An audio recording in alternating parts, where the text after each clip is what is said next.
Yes. You had a neurocalligraph initially, Yeah. and did you lease that from Palmer? Where did you get that I from? bought it from my cousin who got me interested in chiropractic. Yes. He had used it, found out that the whole system, this is my cousin who screwed me. Which one? Which one? Should I shut this Frank off? Centrelli. Should I shut Oh. this camera off? Anyway. Huh? Should I shut the camera off? No, it's okay. Okay. It's the truth, but I'm gonna keep can you. I'm tell trying the to, truth. It's trying to mess okay. your thought up. so anyhow, he had this analograph laying around the office. Why do they call it an allograph? Was it from Palmer or was it something different? It wasn't an allograph, that was the graph. It was a big box like this. Yeah. And it produced a long tape graph Yes. of what, you have a constant glide, Yes. you have the chair with the back open, Right. and at the time, they used to want you to run the whole spine. Whole spine. Okay. I Was did it that. leased from Palmer? Was it leased from Palmer? I don't know how he got it, he sold it to me for $400. Wow. So anyhow, I get it over here. He says, there's a little problem with this motor inside. He says, I don't know what it is. I've had it fixed a couple of times. You might have to take care of that. But for $400, it was a $1,200 unit or something, $1,800, something like that. Yeah. I thought it was a pretty good price. So I pack it up in my car that night, take it home. A couple months later, I write him a check and pay for it, because he kept insisting that he pay, that I pay. And I kept saying, but you're my cousin. He didn't buy it. He didn't buy it, no. So, every time I went to use it, every time I get it all set up, everything plugged in, just the way the manual says it's supposed to work, this one freaking little motor that turned the assembly that made the graph would just burn out, just wouldn't work. Yeah. And I called up some, it was a chiropractic supplier, Israel Phil. He's up here in the Bronx. He fancied himself the kind that gave all the services necessary to all the chiropractors. Whatever it was you needed, you need headrest, he's got it. You need ultrasound gel, he's got it. You need something fixed, you need your xenocarlo fixed, he knows how to fix it. He was Mr. Everything. Yeah. So I had him come in and look at it. He says, oh yeah, it's this motor, it's burnt out. Okay, somehow he does it to the company, he sent it back, came back to us again, he'd install it, I'd go use it, 3 days later, burn out again. This happened like 4 times. Yeah. Not being completely stupid, I said, maybe I ought to give this up. So I go to my cousin and say, do you want that machine back? No, I don't want it. I said, you know what was wrong with it, didn't you? No, it's not. There's nothing wrong with it. It's just, so he kept denying it right till the end. Finally, fast forward about 15, 20 years. It's been sitting in my office all this time. I didn't know where to put it or what to do with it. Some kid at Sherman College comes up to me and says, I want to do a research thing on the neurocalligraph and the constant glide. And I said, do you really? I said, I hear you got one. Yeah, I do. He says, would you be interested in donating it to my research? Donate as in free? He said, yes. Yeah, sure. Come by and pick it up. Christmas vacation came, he showed up at my office. The one and only time I ever saw him. Packed it all in his car. He took everything, the chair, the constant glide, everything. It was out of my office. That's all I cared about. It had collected so much dust, it was embarrassing. He took it. I don't know whether it ever worked. I don't know whether he ever got it to work. I don't know whether he ever did the research. I don't even know his name. But it's gone. You know, Palmer was supposed to, that was actually a lease from Palmer, and they would have serviced it at no charge, because that was their agreement with those machines. I didn't know my truth. Yeah. May have fallen off the back of their trucks. Yeah, right. You never know. So that's my foray into a server. And like I say, I just found it to be much too time consuming to be consistent with what I wanted to do with my life. And you've got to make some choices. There's a million techniques, and they all seem to work.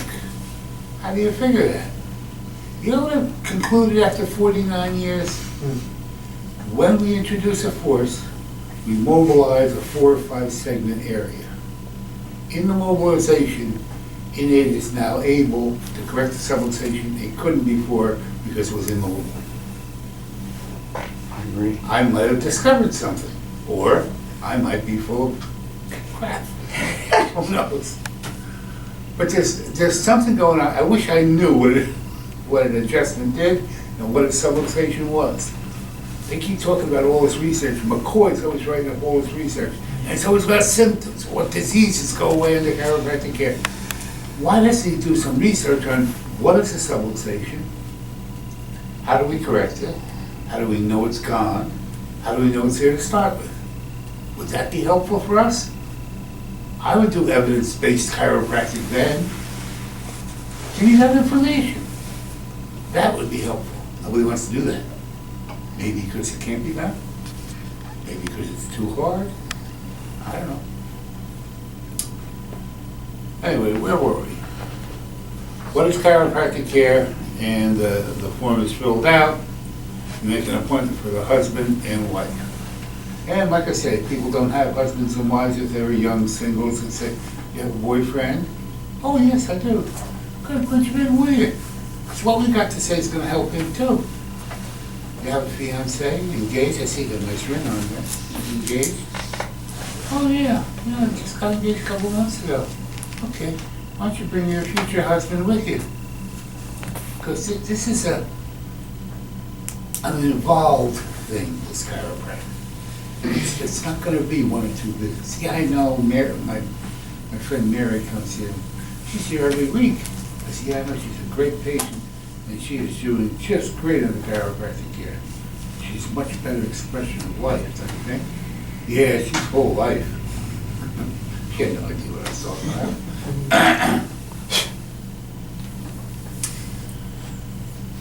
There you go. In between all this, I'm running in and out of that room, seeing patients. So all they're hearing in that room is doors opening, closing, highlights going up, going down. All they know is this is one busy place. And busy's good. Busy begets busy. When I was first in practice, a piece of advice I got from some chiropractor on that is get everybody in your family under care. I said, what good is that? I don't charge my family. She says, no, neither do I. She says, but it fills up the way. Because my practice was so solid and so undestroyable, and no, that may sound like bragging, and it is, because my practice really was that way. I couldn't undo it if I wanted to. And there were times I tried. I'd go for years not taking new patients just to see what would happen. You know what happened? Nothing. I'm still seeing 300-400 a day. I can't get rid of these people. But just as I think back on it, not a bad idea.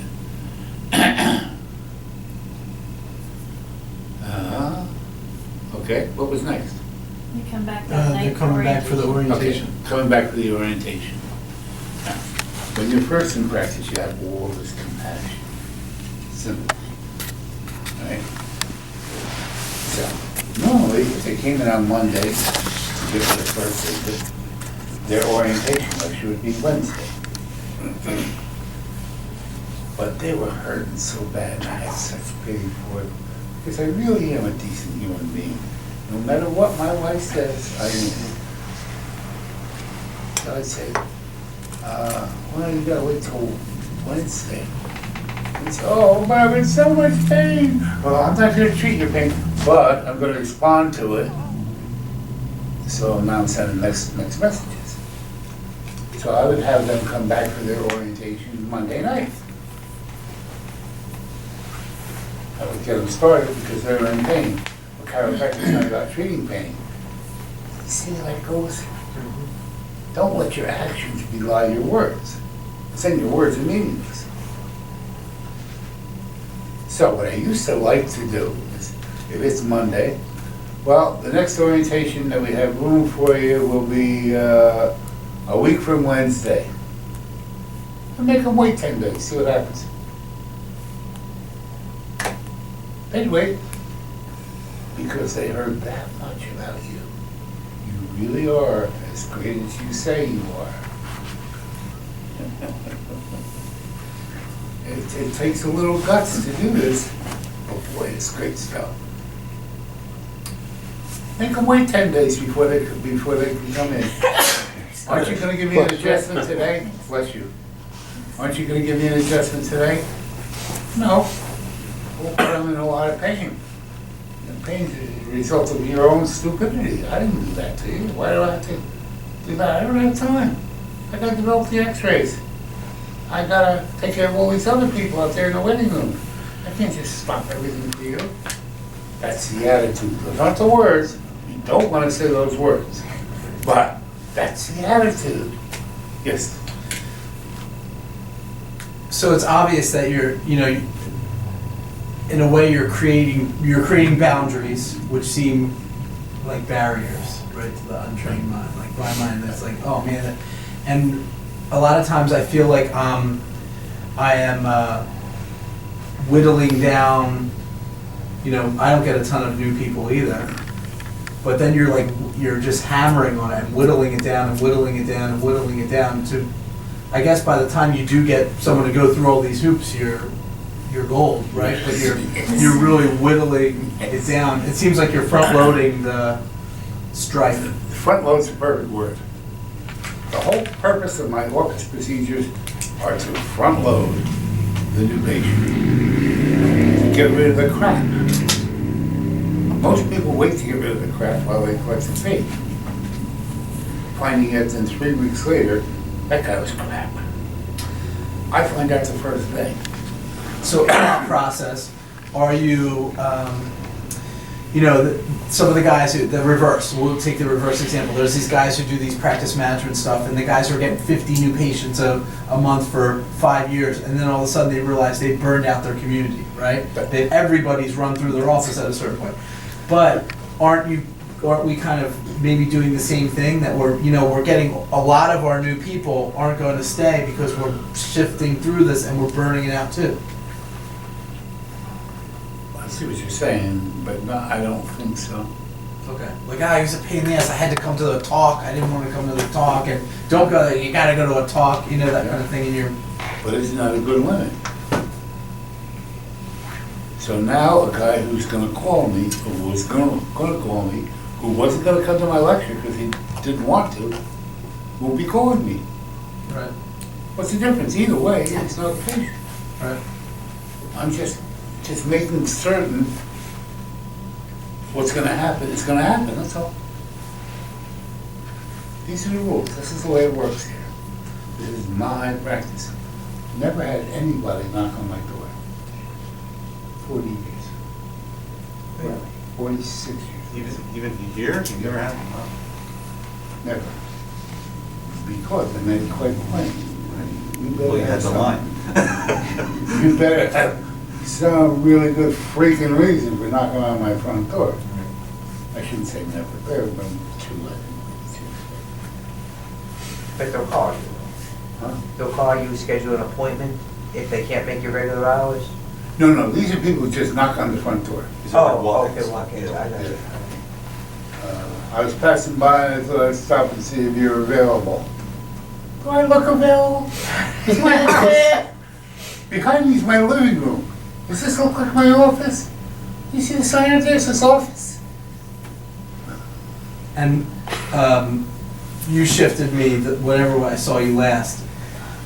You said never take a walk-in, ever, Oh, yeah. And I was taking walk-ins. I was more like, I didn't get a ton of them, but once in a while when someone would walk in, I'd be so excited, and then... First meeting with a new patient.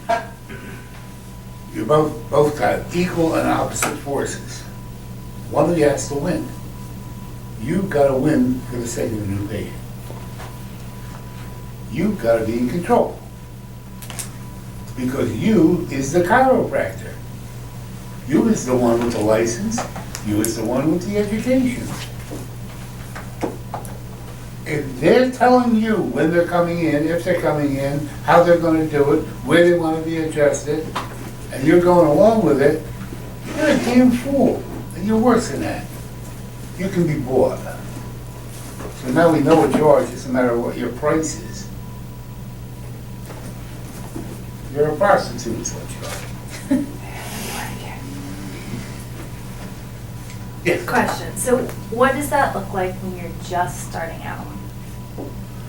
Because it's one thing to have a full waiting room, even if it's filled with your family. It's another thing when you're just starting out.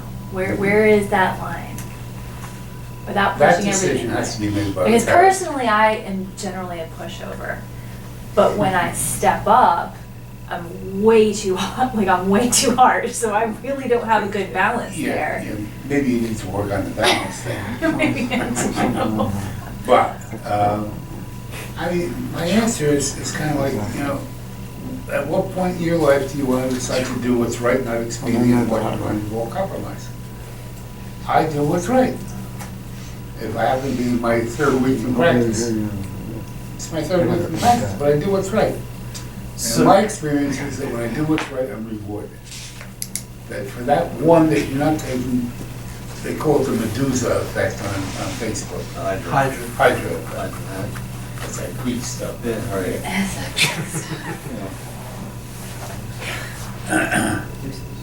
Medusa, what was Medusa? She was the one that turned into Yeah, something. snakes. It's like, Anyhow. That was a good movie. Yeah, Hydra, you're right, Hydra. It's just, You know, there's always people behind them. In fact, I said that may be on the video. I said, if you don't want to come in regularly, let me know. Because there's 3 people standing right behind you who want what I sell. And I say that in my orientation to the patients. Attitude. You don't have to use those words, they're probably inappropriate for most of you. We give a little seminar like this to a bunch of Midwestern kids that came out of Northwestern College. And I had to keep saying, excuse me, don't say this stuff when you get back to the Midwest. They will run you out of town on a rail. South Carolina. They'll think you're crazy. You can't use these words. In New Jersey, you can use those words. And probably Philadelphia, Pontotoc. all the way up through Pittsburgh. You know, it's okay, it's kind of the east. I'm good at this. New York State, Pittsburgh. Delaware, you probably get away with it. I think it's also, I couldn't But get you go away. in the south or the Midwest and try and talk like this, you got a problem. What's the deal with you? Well, I threw the F-bomb on a patient one time, but she's been coming for years, so I used it with her personally just to emphasize something. Good thing. Yeah. It's all good. Monique, maybe a situation like, I'm trying to think of your question, like, if someone comes in and, all right, they walked in and you're not busy, the waiting room's empty, like, they don't know who's showing up in 10 minutes, and that, you know, I had, you know, it's easy to say, like, when there's 6 people around or 10 people around, but if there's no one there, you just say, well, actually, for the first visit, it's best if you make an appointment, that way I have some time where it's just me and you know, something like that, where, like, always make a reason. Because we run without appointments in this office, people might pop in at any time. Right, I know interrupt I know.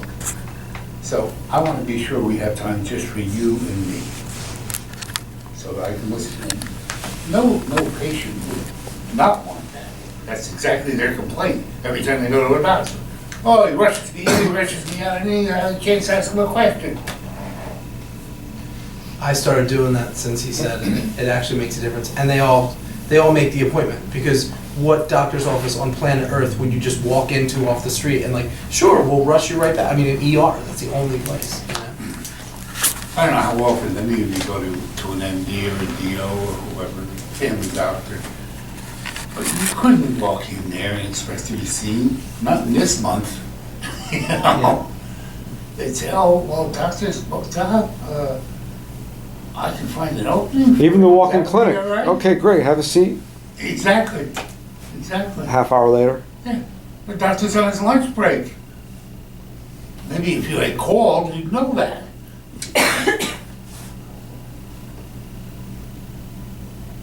Anything else? Okay, that's a spiel about orientations. Quick question. What about the idea, I've played with the idea of making the lecture orientation the first visit. Like, I see new people on this day, and this day at this time, and this day at this time, that's it. That's your first visit, and the reason why I do it is because the rest of the time I don't have any appointments. So their first meeting with me, you come in, the orientation starts at 6:30, I want you to come at 6:15. There's a very little bit of paperwork to say, and then after the orientation, if you like what you hear, I'll check you and adjust you then. The only catch with that is, do you really believe they're gonna bring their spouse with them? Just because you said so, they don't know you, they have no idea what you're talking about. Why does my husband have to come? I'm the one with the problem. No, no. So you just missed out on doubling your practice. Why would you do that? That's silly. Unless you kind of pre-frame it and say that, I want your spouse to come because we are talking about something that can impact the health of your family. There might be finances I've done or it. something. I've tried that. Mhm. Because on its face, it looked like it ought to work. It didn't. What I got was, oh, he won't come in. Why not? Trust me, he just won't. I have not emphasized. And you this never much. had the opportunity. One of my many shortcomings, Joe, is What? that I have not emphasized getting the spouse in. Like, I'm emphasizing them getting in. In fact, there's some sense, as you tell me that, if I were a patient, that, well, you really are taking care of me for my pain. Right? Okay. You know? Do you feel that? Do you see that? Yes. Yeah. And when you say that, I want to see your spouse, are you saying what Simone just said, that This there is are a things that pertain to big you, thing. or? It's gonna save the life of your family. Whoa, okay. Yeah. Every other doctor I went to is to treat this little thing. And hopefully it remains a little thing. And you're talking like taking care of my family. Yeah, my aunts and uncles, and my grandmother, my grandfather. That's a big idea. Go to a doctor when you're feeling good? No kidding. You gotta let them know where your orientation is found. Oh, yes. I had a, maybe you'll get there in the next part early, but if you have, when you invite the spouse to the orientation, do you let the wife start care if the husband doesn't want to start care after the whole orientation? Yeah, okay. What if they won't bring? But up until that point, That's make it good. seem like they're tied together. That's a good question, I don't want Up to until what? Up until that point, make it seem like they're tied together. Okay. You want all the pressure on him you can get. There's nothing like pressure from a wife. Yeah, yeah. They know how to do it. Nothing personal. They know how to pressure the husband into acting. You should ask that question. What if, what would, Yeah. how What if, if the spouse refuses to come in? Take care of them. Without. to the orientation? The wife still shows. But very often, tell you what I did find, very often, if the spouse, let's say the husband, because the husband's usually the stupid one of the two. I don't know, for some reason, women seem to pick up on this stuff very easily. Husbands are too macho for this. I don't need to see no doctor every week. You know, I'm macho man, I know everything. You know. So, you very often can get the kids much more easily. Because without him being at the orientation, she goes home and says, "Hi, honey, I'm gonna take the children with me on my next visit to the chiropractor and get their spines checked." You're what? No, with my kids you're not. But if he sat through the orientation, even though he says, "No, I don't need that shit," he knows why his kids might need that shit. So you still kind of win, and they kind of win. It's just he gets left out. Will I take care of him without him? Sure, of course. I'm not going to blame them because he's stupid. All I want is a fair shot. Give me one fair shot. Give me a chance to sit you down for an hour or so, tell you what chiropractic's all about, how it works, what I do, tell you about all the wonderful amenities I've made available to you to be a patient. That's all I want. Now, my orientation is online. So you didn't even have to come here today, you could have done this over the phone. But it was his problem.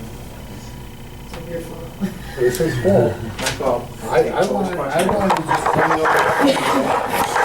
He insisted on coming here. Thank you for coming, everybody. Appreciate it. It's on VEOH, VEOH, not Vinny, not Vimy, not Vimo, VEOH.com. And when you get to the home page, you type into the search box, JD, Chirodad, CHIRODAD, the number 3.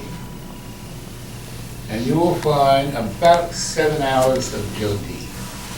Most of it in this office. And you'll also find the whole orientation lecture as if I was giving it to you personally. I would suggest, if you see the orientation, that you play it at least 5 or 6 times. Because there's so much in there that you end up skipping things if you just give it a quick look. I would advise you not to use my orientation because it is my orientation. I would advise you to use yours. But what I would advise you to do is make sure you cover all the bases. And that's what looking at mine is good for, figuring out what the bases are. Now, I can post a link to that on the Chiropractic Trust Facebook page Oh, that'd be wonderful. later this weekend or something. That's not the same one that's on YouTube, is it? It's different. Okay. yeah, no, I couldn't get on YouTube, I was told. You are on because YouTube. My content was too big. I've got a lot of stuff on him on YouTube also, but not what Not he's, that. not the full complete, thing the is on complete. this site. Yeah. And like explanations of why he's saying a few things that you would leave out of your orientation. Speaking of which, now that we live in a smartphone technology society, do you or can you record your orientation, put it on your website, make sure they watch it first before they come in, or you want the in-person experience? I think people who record it miss the boat. I think you might as well not do anything. That's how bad it is. Joe Strauss is a great example. Joe Strauss has every patient who comes to him coming for all the traditional straight reasons and none for the objective straight reasons. He takes care of all symptomatic patients. When Judy first started working there, we had a little philosophy session here at my house, and Judy and Joe were there that night. And I got to talking with Judy on the side. She was new to the office. I said, how many new patients does Joe see every week? She said, oh, about 50. I said, 50 a week? That's an awful lot of people. How's he do that? Because I knew that he had been in practice as long as I had. We graduated together. Could he be doing that kind of marketing, educating? What was he doing? You know, I was interested from my point of view. What was I not doing? Yep. And she said, oh no, only 3 of those are new. 47 or so are reactivations. That's some sign of a healthy practice. Like, why are they being reactivated?